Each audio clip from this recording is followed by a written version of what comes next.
Jail chromatography basically इसमें क्या होता है कि जेल क्रोमेटोग्राफी में is a method in which molecules are separated on the basis of size. और इसको ऑल्सो इसीलिए इसको it is also known as size exclusion chromatography.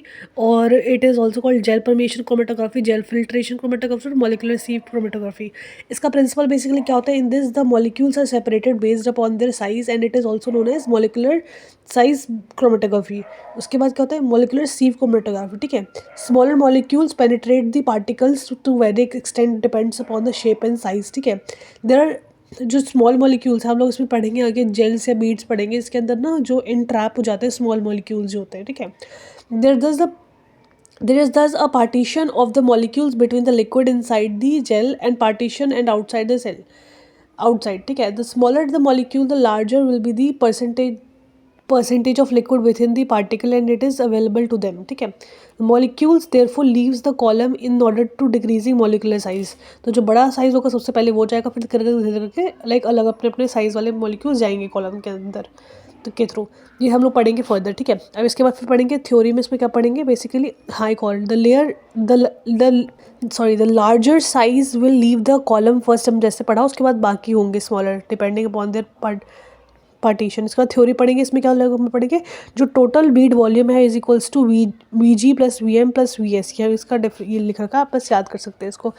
अब इसके बाद हम लोग इंस्ट्रूमेंटेशन पढ़ेंगे। इसमें हम लोगों ने लाइक क्या लिया है, मोबाइल फेज लिया है और सैम्पल लिया है। मोबाइल फेज बेसिकली हम मोबाइल फेज में फॉस्फेट बफर ले सकते हैं और हम सैम्पल में फॉर एग्जांपल हमने प्रोटीन ले लिया। इसके बाद फिर हमारा ये जो एक कॉलम है जो मेडअप ऑफ ग्लास और प्लास्टिक होता है। बेसिकली जो क्रोमेटोग्राफी मैनुअली भी किया जा सकता है और ऑटोमेटिक भी किया जा सकता है। तो सैम्पल में हमारे बहुत डिफरेंट डिफरेंट साइज़ के प्रोटीन्स होते हैं प्रेजेंट। ठीक है, जो लार्जर प्रोटीन है तो हम लोग मोबाइल फेज वो लेकर जाएगा और वो बेसिकली सबसे पहले ही वो निकल जाएगा और डिटेक्टर के थ्रू पास आउट हो जाएगा।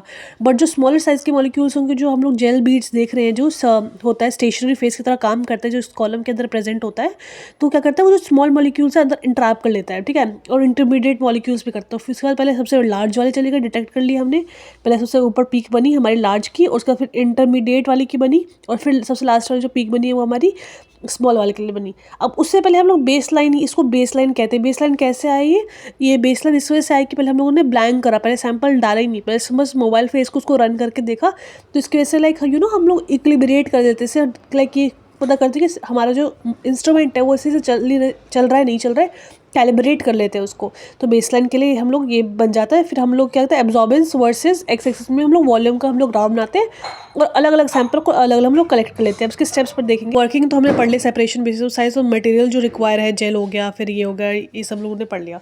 अब इसके बाद फिर हम लोग पढ़ेंगे प्रोसीजर। हमने पढ़ा पहले इक्विबरेट करते हैं, बस मोबाइल फेस को रन करवाते हैं, उसका सैंपल लोडिंग करवाते हैं इसके अंदर।